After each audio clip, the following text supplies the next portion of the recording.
Okay, so if you read the news, you constantly hear this dizzying alphabet soup of acronyms, right? UNESCO, WHO, UNICEF. But beyond the capital letters, what are these massive organizations actually doing out there on the ground? Well, in this explainer, we're going to cut right through the confusion. We'll unpack how these entities were built from the absolute ashes of global conflict to, quite literally, rebuild the human experience. Now, you might be wondering, what do buying a holiday greeting card, getting a life-saving vaccine, and protecting a centuries-old manuscript actually have in common?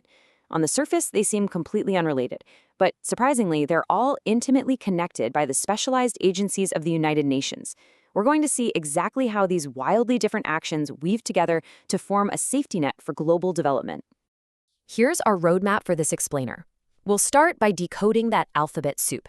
Then, we'll dive into protecting children with UNICEF, explore global health with the WHO, look at heritage and science with UNESCO, and finally wrap up by asking, has all of this left a lasting global impact? All right, let's jump right into Section 1, decoding the alphabet soup. To really understand these agencies, you have to remember the context of their birth, which was the absolute devastation following World War II.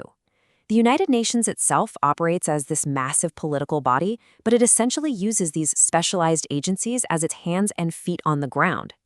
Each one has a very specific, focused agenda that it follows worldwide, dedicating resources directly to tangible social and economic development. It's like a giant puzzle where every piece has a very specific job to do. Moving right along to Section 2, UNICEF, protecting the youngest. So our first pillar of humanity is survival. The United Nations Children's Fund, or UNICEF, was created back in 1946, originally to help kids in post-war Europe before they expanded globally. And honestly, it's absolutely wild to think that something as simple as the worldwide sale of UNICEF greeting cards generates over $100 million, because UNICEF relies entirely on voluntary contributions. Everyday folks buying cards directly fund survival programs, with the lion's share going to kids under 5 in the poorest developing countries. When you think about their iconic emblem, the mother and child, it perfectly nails what their main objective is. Operating out of their headquarters in New York and governed by a 36-member executive board, their core mission is all about providing low-cost, community-based services in maternal and child health. So we're talking primary health care, nutrition, basic education, and sanitation. And what does that broad mandate actually look like on the ground? Well, in places like India, the impact is incredibly specific. UNICEF has literally been the driving force behind national missions for clean drinking water and immunization. We're talking about laying literal pipes and installing pumps to bring clean water to remote villages, funding the training of health workers, and even supporting the production of oral rehydration therapy. That last one has drastically reduced infant mortality from diarrheal diseases, a real game changer. Of course, their immense efforts to give every single child the best start in life haven't gone unnoticed on the global stage. By acting as the sole agency speaking on behalf of children and upholding the Convention on the Rights of the Child, they achieved something massive. They were awarded the Nobel Prize for Peace in 1965, and later, the Indira Gandhi Prize for Peace in 1989. It's just a tremendous validation of their direct, on-the-ground impact. Okay, let's move into Section 3, WHO, Global Health and Healing. Established on April 7, 1948, which, by the way, is exactly why we celebrate World Health Day on April 7th every year, the WHO is the UN's specialized agency for health. Now, if you ask someone to define health, they'll usually just say it means you aren't sick. But the WHO deliberately rejects that standard.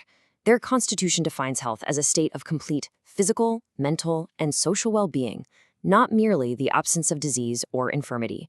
I mean, that is a staggeringly ambitious bar to set for the entire human race. From their home base in Geneva, Switzerland, the WHO directs and coordinates international health work. And here's the thing, they don't just parachute in during a crisis. They actually help countries build up their own health systems by developing infrastructure, training medical personnel, and establishing vital institutions. They also provide the crucial drugs needed for medical care and launch massive global immunization programs. Holding themselves to that incredibly high bar has fundamentally changed our survival odds. Get this, they completely eradicated smallpox globally. They helped declare India polio-free. Thanks to their massive coordination efforts, global child mortality under the age of 5 was slashed almost in half, dropping from 90 deaths to just 46 deaths per 1,000 live births globally. And more recently, they mobilized over $200 million through their Solidarity Response Fund to combat the COVID-19 pandemic. They literally reshape what it means to survive on this planet. Next up, Section 4, UNESCO, Mind, Science, and Heritage.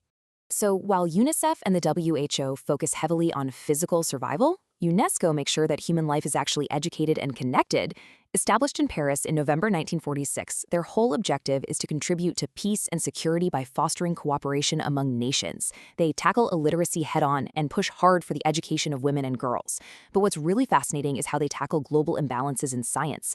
Recognizing that a staggering 90% of trained scientific manpower is concentrated in industrialized countries, they actively fund research in developing nations to close that massive gap.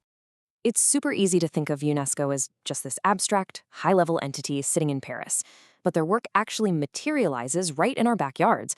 For instance, back in 1951, financial assistance from UNESCO directly helped establish the Delhi Public Library, which has since exploded into a massive metropolitan public library system. They provide grants, organize book fairs, and literally build the physical infrastructure of knowledge that citizens use every single day. Now, to protect our global identity in a world that's modernizing at lightning speed, UNESCO preserves culture across 3 distinct tiers. First, you have the physical World Heritage List, which protects monuments and sites. Think the Taj Mahal. Second, they preserve rare manuscripts, books, and art. But that third tier, that's where things get truly dynamic.